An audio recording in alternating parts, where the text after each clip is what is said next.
दोस्तों नमस्कार। जब देश के प्रधानमंत्री किसी राज्य को यह भरोसा दिलाएं कि अब उस राज्य की जिम्मेदारी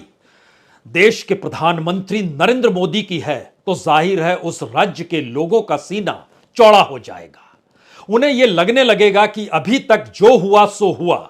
लेकिन अब प्रधानमंत्री देखेंगे उनके राज्य को, तो इससे बेहतर कुछ हो नहीं सकता है। और कर्नाटक में ऐसा ही वादा प्रधानमंत्री ने कई सभाओं में किया, कई रैलियों में किया और लोगों में उम्मीद जागी, भरोसा जागा कि अब प्रधानमंत्री जिम्मेदारी लेने को तैयार हैं राज्य की, तो इससे बेहतर कुछ हो नहीं सकता है। इन्हीं बातों का जिक्र बरस भर पहले मणिपुर में जाकर प्रधानमंत्री ने किया था। उस वक्त उन्होंने मणिपुर के लोगों से और वहां के युवाओं से यह वादा किया था, यह जिम्मेदारी ली थी, अब यहां पर शांति आएगी, अब मणिपुर विकास की राह को पकड़ेगा। और जिस कार्यक्रम के तहत बीजेपी डबल इंजन की सरकार काम करती है, उसमें मणिपुर का समूचा भविष्य अगले 25 वर्षों में चकाचौंध तले आ जाएगा, कुछ इसी अंदाज में कहा गया था। लेकिन उसी मणिपुर में 50 से ज्यादा मौतें हो गई, 6 जिले हिंसा से प्रभावित हो गए। स्थिति इतनी नाजुक हो गई कि मामला सुप्रीम कोर्ट में आ गया और वहां के चीफ सेक्रेटरी को बदलना पड़ा। नए चीफ सेक्रेटरी की नियुक्ति भी हो गई और इन सब के बीच सवाल लगातार उलझा रहा कि जब इतनी बड़ी तादाद में हिंसा हो रही है, जहां पर 25,000 से ज्यादा लोग बेघर हो गए हैं और कितने लोगों का पलायन हो गया है, कोई असम चला गया, कोई किसी दूसरे जिले में चला गया, कोई किसी राज्य में छुप गया। इन परिस्थितियों के बीच भी प्रधानमंत्री ने एक शब्द भी मणिपुर को लेकर नहीं कहा, क्योंकि वह कर्नाटक के चुनाव प्रचार में घुस चुके थे और इस हद तक घुस चुके थे कि वो वादा कर रहे थे कि अब कर्नाटक की जिम्मेदारी खुद प्रधानमंत्री लेंगे। प्रधानमंत्री ने ऐसा ही जिक्र जम्मू कश्मीर में किया था। जब धारा 370 हटी तो उसके बाद जिन सभाओं को जम्मू कश्मीर में कहा और बोला गया और पार्लियामेंट के भीतर जो कहा गया, उसमें आतंकवाद को खत्म करना और अब किसी भी जवान के शहीद होने की स्थिति नहीं आएगी। इन परिस्थितियों के बावजूद भी जब कर्नाटक में प्रधानमंत्री भाषण दे रहे थे, उसी वक्त जम्मू कश्मीर में राजौरी के इलाके में 5 जवान शहीद हो गए। प्रधानमंत्री ने कुछ भी नहीं कहा, उन्होंने खामोशी बरती, क्योंकि वह कर्नाटक चुनाव में घुस चुके थे। हरियाणा के भीतर से किसान और पंचायत और खाप चलकर दिल्ली के जंतर मंतर पर पहुंचे और आज ही झड़प भी हो गई पुलिस से। जहां पर बैरिकेड लगे थे, वह अपनी बच्चियों से मिलना चाहते थे और लगभग 16 जिलों से अलग अलग तरीके से बीते 36 घंटों के भीतर दिल्ली के जंतर मंतर पे उन महिला पहलवानों को ढांढस बनाने, उनके संघर्ष में साथ खड़ा होने के लिए हरियाणा से निकलकर लोग यहां आ रहे हैं। लेकिन चाहे वो 2015 में दिया गया नारा हो बेटी बचाओ का, जो प्रधानमंत्री ने हरियाणा के पानीपत में ही दिया था, या फिर चुनाव के वक्त जो उन्होंने भरोसा दिला था कि दरअसल अब हरियाणा में जब डबल इंजन की सरकार होगी तो यहां पर लोगों के सामने कोई मुश्किल नहीं होगी, और इस बात का खास तौर से उन्होंने महिलाओं को लेकर जिक्र किया था कि अब उन्हें कोई मुश्किल होगी नहीं। और जब पदक जीतते चले गए खिलाड़ी तो फिर पीठ भी प्रधानमंत्री ने ठोकी, लेकिन इस दौर में प्रधानमंत्री ने एक भी शब्द जंतर मंतर पर बैठी उन महिला पहलवानों के बारे में नहीं कहा, और जो हरियाणा से चलकर दिल्ली लगातार पहुंच रही महिलाएं और जो पुरुष भी हैं, उनको लेकर भी प्रधानमंत्री ने कुछ नहीं कहा। कुछ कहा तो कर्नाटक के लोगों से कहा, और कर्नाटक के लोगों से जो कहा, हमें लगता है पहले इसे आप सुन लीजिए। कर्नाटका के लोगों के लिए ये चुनाव इतिहास बनाने, नया इतिहास रचने का चुनाव है। ये चुनाव कर्नाटका को पूरे देश का नंबर 1 राज्य बनाने का लिए है। पूरे कर्नाटका को विश्वास देना चाहता हूं, असली गारंटी देना चाहता हूं कि आपने मुझे जो प्यार दिया है, आपने मुझे जो आशीर्वाद दिया है,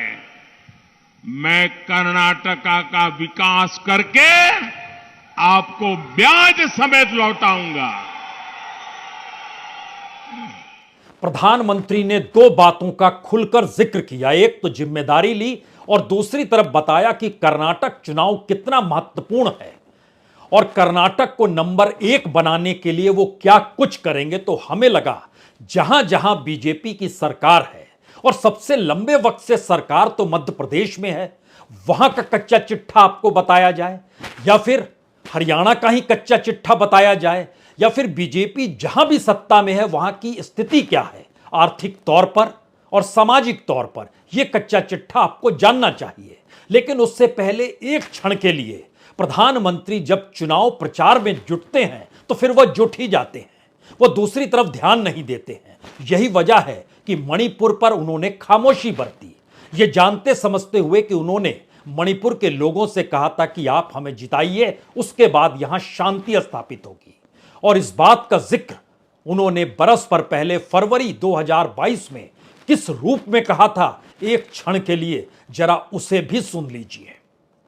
मेरे नौजवान साथियों, ये चुनाव मणिपुर के आने वाले 25 साल को निर्धारित करने वाले हैं। स्टेबिलिटी और पीस का जो प्रोसेस इन 5 सालों में शुरू हुआ है, उसको अब हमें परमानेंट बनाना है। इसलिए मणिपुर में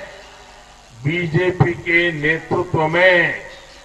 पूर्ण बहुमत की सरकार बननी बहुत आवश्यक है।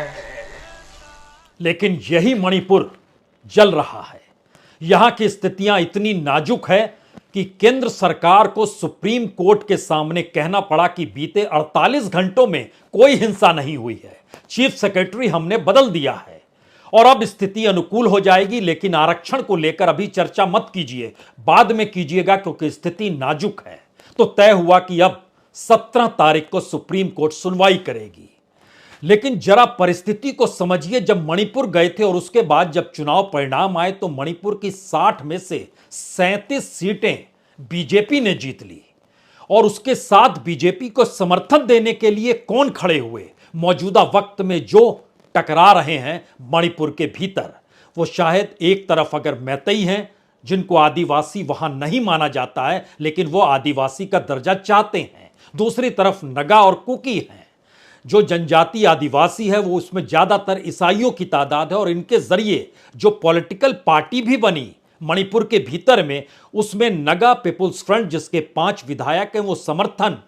बीजेपी को दे रहे हैं। कुकी पीपुल्स अलायंस उसके 2 विधायक हैं, समर्थन बीजेपी को दे रहे हैं। और नई परिस्थिति में देश के प्रधानमंत्री ने खामोशी बरती क्योंकि वह कर्नाटक चुनाव में व्यस्त थे।